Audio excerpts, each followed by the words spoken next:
अस्सलाम वालेकुम। इसी तरह scrutiny of the reports under section 173 CrPC, चाहे वो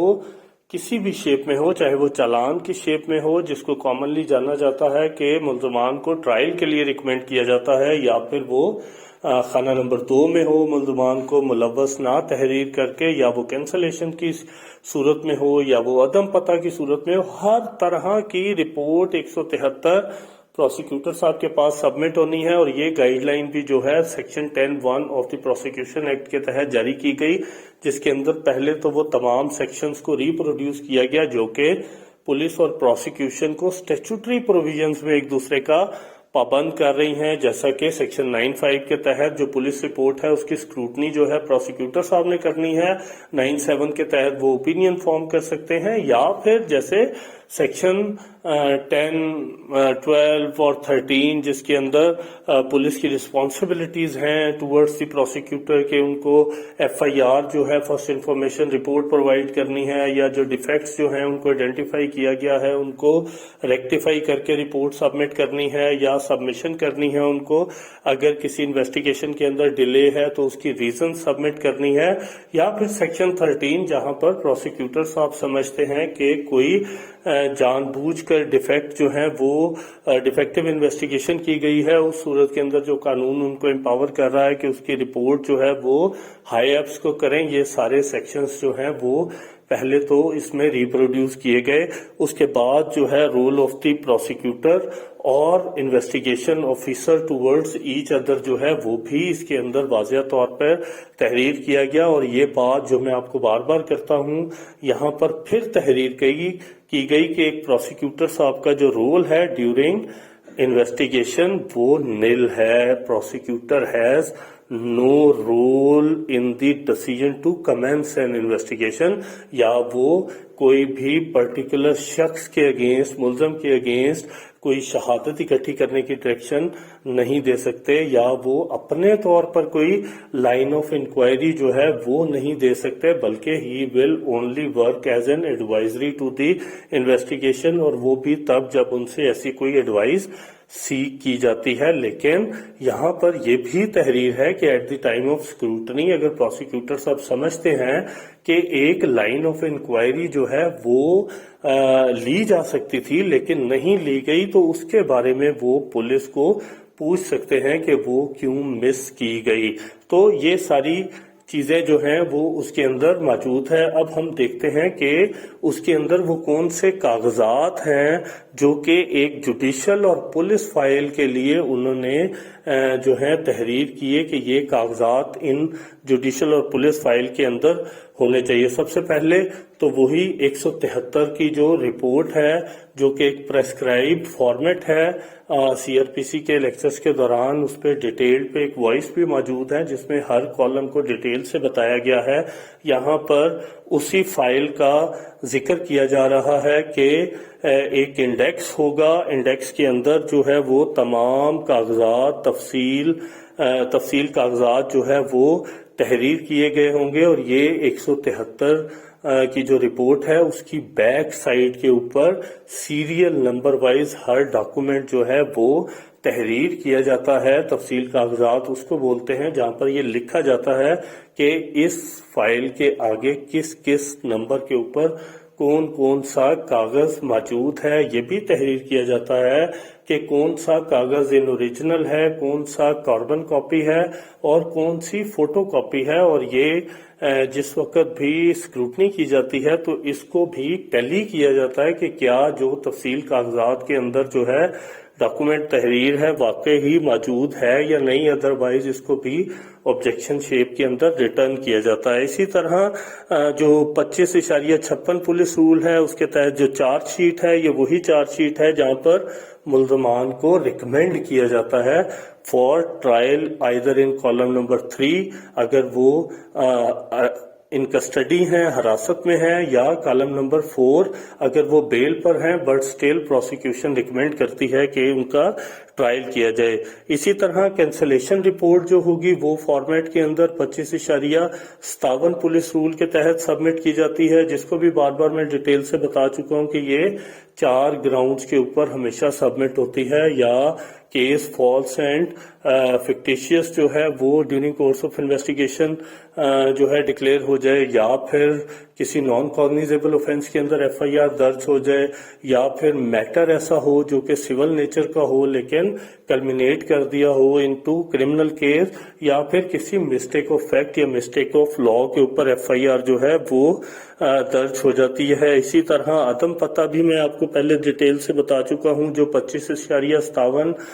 सब रूल 2 के अंदर मौजूद है। अदम पता वो केसेस हैं जहां पर मुल्जमान जो है वो एक कंसिडरेबल पीरियड के बावजूद ट्रेस नहीं कर पाती पुलिस, और फिर एक अदम पता रिपोर्ट सबमिट करती है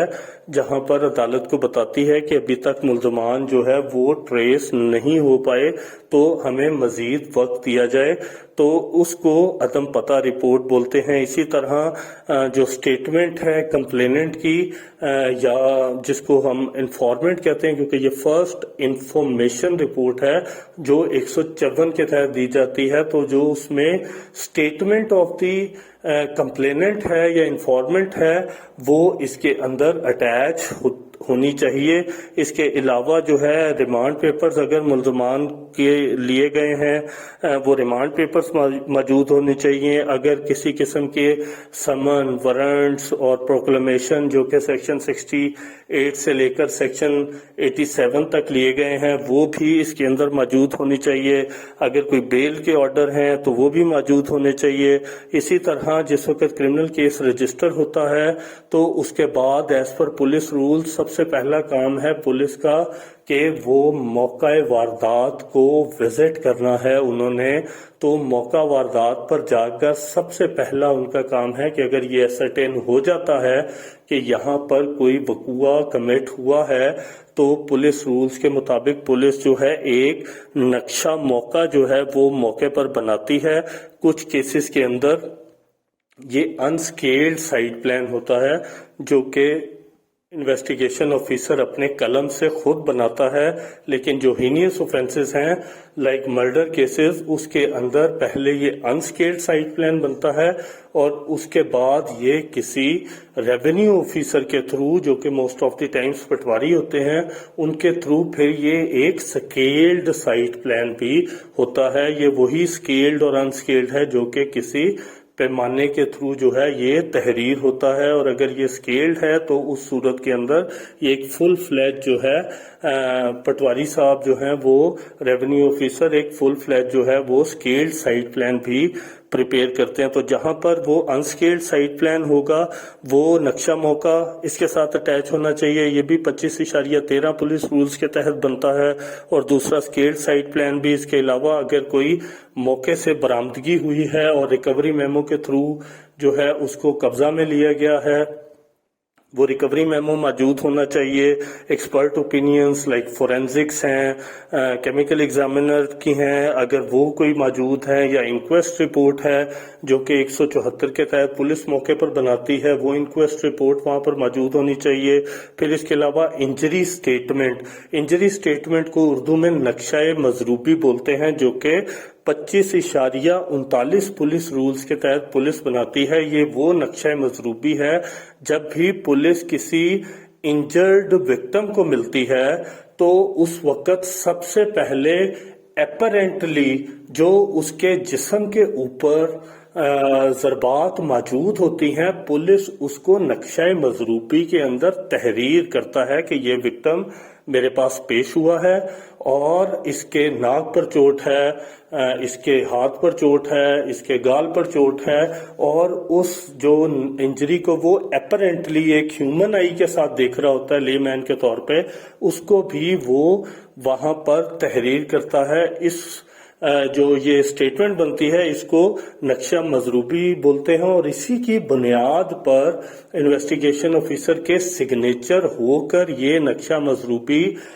जो है वो मेडिकल ऑफिसर के पास, जो भी ऑथराइज्ड मेडिकल ऑफिसर है, वहां पर जाकर उसका जो है वो तिब्बी मुआयना होता है। और ये लाजमी नहीं है कि जो नक्शा مضروبی جو ہے وہ پولیس والے نے بنایا، وہی میڈیکل آفیسر بھی بنائے، لیکن یہ امپورٹنٹ ڈاکومنٹ اس وجہ سے ہے کہ ایک ہیومن آئی اور انویسٹیگیشن آفیسر کے طور پر جو ہی وکٹم ملتا ہے تو اس کی یہ ضربات نوٹ کرنا اس وجہ سے ضروری ہے تاکہ کہیں یہاں موقع واردات سے یا انفارمیشن دیتے ہوئے اور ہاسپٹل پہنچنے تک جو بھی پولیس کے تھرو ہے تو کئی ایسی کوئی فورج یا فیبریکیٹڈ انجری جو ہے وہ ڈیولپ نہ ہو جائے، کل کو ایکیوز جو ہے وہ پھر ان دونوں سٹیٹمنٹس کے اندر one prepared by the investigation officer and the other by the medical officer, اس میں پھر وہ کنٹراڈکشنز جو ہیں وہ سیکھ کرتے ہیں۔ اس کے علاوہ یہ بھی پولیس اور جوڈیشل فائل کے ساتھ موجود ہونی چاہیے۔ پھر اگر کوئی پوسٹ مارٹم ہوا ہے یا قتل کا کیس ہے تو اوبیسلی پوسٹ مارٹم ہوگا، وہ رپورٹ ہے وہ ساتھ جو ہے اٹیچ ہوگی، یا اگر کوئی انجرڈ ہے تو اس صورت میں آتھورائزڈ میڈیکل آفیسر کی طرف سے جاری کردہ جو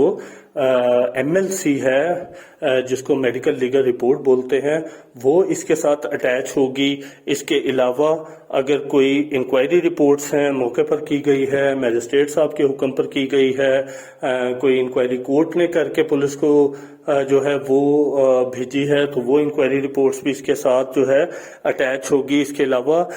جو 26.7 پولیس رول ہے اس کے تحت ملزم جو ہے اس کا ایک شناخت سرٹیفکیٹ جاری ہوتا ہے، اس شناخت سرٹیفکیٹ کے اوپر جو ملزم ہے اس کی ساری ڈیٹیل حلیہ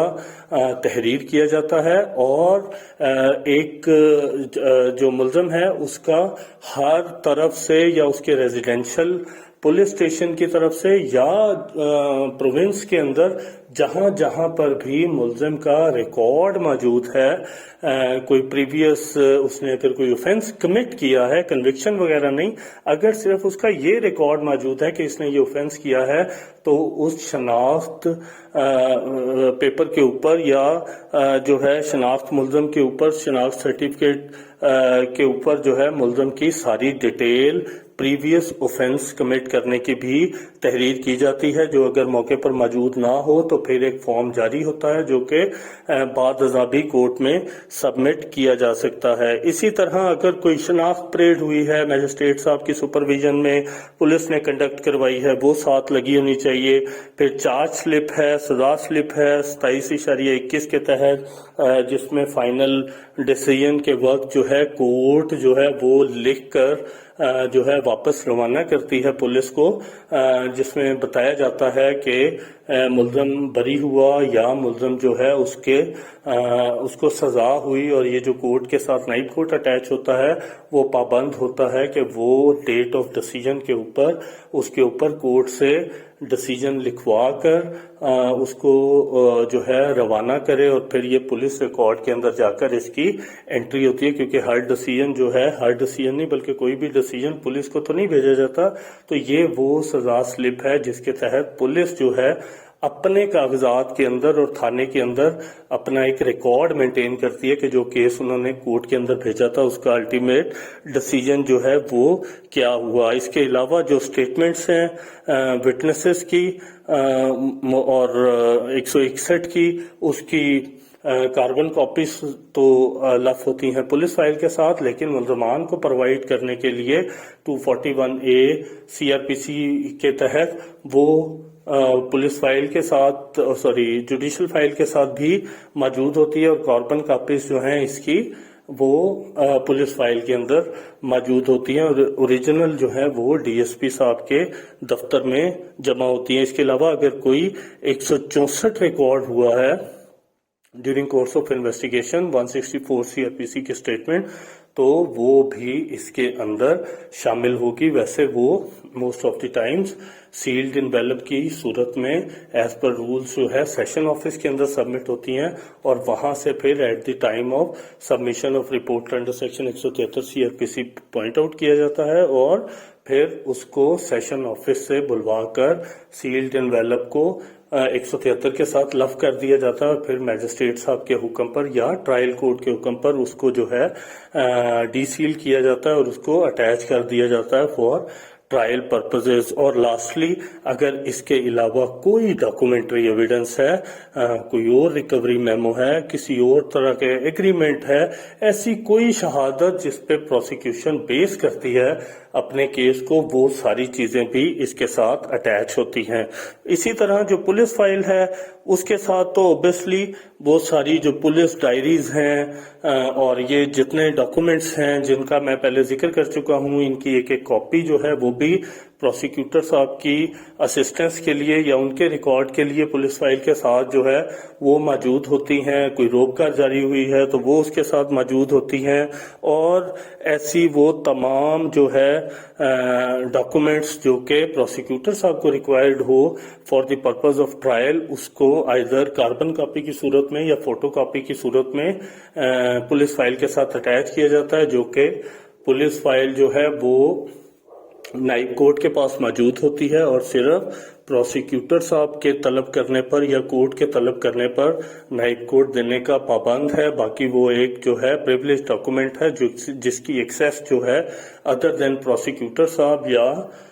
कोर्ट किसी को नहीं दी जा सकती। तो ये वो डॉक्यूमेंट्स हैं जो at the time of scrutiny, at the first instance जो हैं वो लाजमी मौजूद होने चाहिए, जिनकी तफसील हम बाद में देखते हैं।